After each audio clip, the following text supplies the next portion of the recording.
Solve करते हैं question number 41। Find the equivalent resistance of the circuit shown in figure between the points A and B, each resistor has a resistance R. Situation ये है कि हम लोग को ये दो सर्किट दिया हुआ है और इन दोनों का इक्विवेलेंट रेजिस्टेंस निकालना है between terminals A and B. जितना भी रेजिस्टेंस कनेक्टेड है सबका वैल्यू स्मॉल आर के बराबर है। सॉल्व करते हैं। पहले इस वाले सर्किट को देखते हैं। तो इसमें हम लोग को ये वाला चीज़ आइडेंटिफाई हो रहा है कि ये वाला जो पोर्शन दिख रहा है ये तो एक व्हीटस्टोन ब्रिज है। 5 रजिस्टर्स का कॉम्बिनेशन, ये अगर R1 है, this is R2, R3, R4 और ये R5 और सब रेजिस्टेंस बराबर है, तो ये तो बैलेंस्ड व्हीटस्टोन ब्रिज हो गया। R1/R2 1, R3/R4 भी 1। तो इस बैलेंस्ड व्हीटस्टोन ब्रिज में से इस ब्रिज को हम लोग रिमूव कर देंगे। तो रिमूव करके नया डायग्राम बनाएंगे तो ये ऐसा बनेगा। अब इसमें क्लियरली दिख रहा है कि ये दोनों सीरीज़ में, इसका इक्विवेलेंट 2R हो गया, ये यहाँ लगा दिया, ये भी 2R यहाँ लग गया और ये है R यहाँ लग गया। तो अब 3 रजिस्टर पैरेलल में है, तो 1/R equivalent is 1/2R plus 1/2R plus 1/R। तो अपने पास इक्विवेलेंट रेजिस्टेंस R/2 के बराबर आ गया। चलते हैं दूसरे सर्किट पर।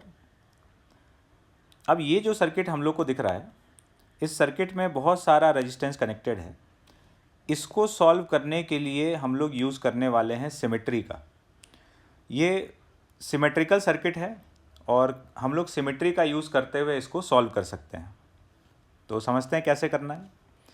जैसे पॉइंट ए और पॉइंट बी, इसके अबाउट हम लोग को इक्विवेलेंट निकालना है। तो हमको दिख रहा है कि इस लाइन के ऊपर और नीचे एकदम आइडेंटिकल पोर्शन है। अगर ये दोनों पोर्शन एकदम आइडेंटिकल है तो यहाँ जितना करंट बटेगा यहाँ पर भी एग्जैक्टली उतना करंट जाना चाहिए। ये बात हम लोग सिमेट्री से बोल रहे हैं। तो जितना करंट यहाँ जाएगा उतना ही यहाँ जाएगा। रजिस्टेंसेस सेम है, तो जितना वोल्टेज इस पॉइंट का होना चाहिए इसके करस्पॉन्डिंग इस पॉइंट का भी वही वोल्टेज होना चाहिए। जितना वोल्टेज यहाँ का होगा उतना ही यहाँ का होगा, क्योंकि जैसा करंट का डिस्ट्रीब्यूशन ऊपर में हो रहा है वैसा ही डिस्ट्रीब्यूशन नीचे में हो रहा है। रजिस्टेंसेस एकदम सेम है, तो एकदम एक दूसरे का मिरर इमेज होगा। जैसा यहाँ वैसा यहाँ, जैसा यहाँ वैसा यहाँ। तो अगर ये और ये पॉइंट सेम वोल्टेज पे है तो इन दोनों को मिला सकते हैं। सिमिलरली ये और ये सेम वोल्टेज पे इन दोनों को मिला सकते हैं। तो इसको कहा जाता है फोल्डिंग सिमेट्री। तो अगर ऐसा दिख रहा है कि ए और बी के ऊपर नीचे सर्किट एक जैसा है तो ऊपर वाले सर्किट को नीचे वाले से मिला देंगे, फोल्ड कर देंगे। तो हम लोगों ने फोल्ड कर दिया, तो ये वाला यहाँ आके जुड़ गया, ये वाला यहाँ। तो अब ये सब पैरेलल में आ गया। ये वाला रजिस्टर इसके साथ में पैरेलल में आ जाएगा, ये वाला इसके साथ पैरेलल में आ जाएगा, ये इसके साथ पैरेलल में, ये इसके साथ पैरेलल में और ये वाला इसके साथ पैरेलल में। तो ये सारा रेजिस्टेंस जो था ये R मिलकर R/2, ऐसे ये सब R/2 हो गया।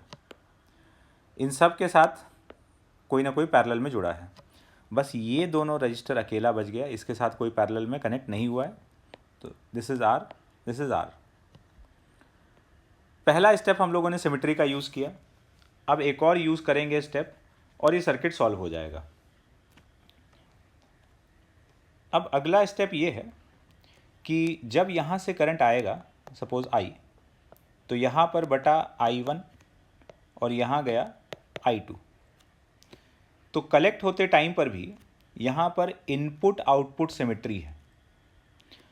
एंटर करते समय जैसा दिख रहा है, एग्ज़िट करते समय एकदम बिल्कुल वैसा ही है।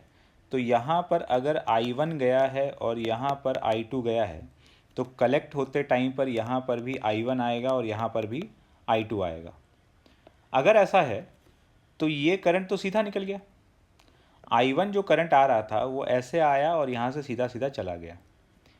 इसका मतलब ये जो जंक्शन यहाँ दिख रहा है, ये जंक्शन यहाँ पर फिज़िकली तो कनेक्टेड है बट इलेक्ट्रिकल कनेक्शन नहीं है, क्योंकि इन दोनों रेजिस्टेंस ने यहाँ पर कोई भी करंट का लेन देन नहीं किया है। इसका करंट सीधा पार हो गया। सीधा पार हो गया तो ये जो जंक्शन है, इस जंक्शन को हम लोग यहाँ से ब्रेक कर सकते हैं, इसको अलग कर सकते हैं। Because this is not electrically connected. तो हम लोगों ने इसको अलग कर दिया, यहाँ डायग्राम बनाया, ये अपना इससे अलग ही कनेक्टेड है, ये आपस में कनेक्टेड है, ऊपर वाले लाइन से कनेक्टेड नहीं है। तो जैसे ही हम लोगों ने इसको ब्रेक किया, अब ये दोनों रजिस्टर सीरीज़ में आ गया, यहाँ ये और ये सीरीज़ में, इसके साथ में ये पैरेलल में। तो इन तीनों का इक्विवेलेंट ये हो जाएगा, ये दोनों मिलके R और R/2 पैरेलल में, तो ये R/3 बन गया। और ऊपर में ये R और R सीरीज़ में, तो इन दोनों का सीरीज़ कॉम्बिनेशन 2R, ये R/2 यहाँ R/2, इधर R/2 ये वाला R/2, और ये पूरा R/3 यहाँ पे। उसके बाद तो ये तीनों सीरीज़ कॉम्बिनेशन, इनका series combination 4R/3, and 4R/3 and 2R is in parallel combination. तो R1 R2 upon R1 plus R2 करके इक्विवेलेंट रेजिस्टेंस 4R/5 के बराबर आ जाएगा।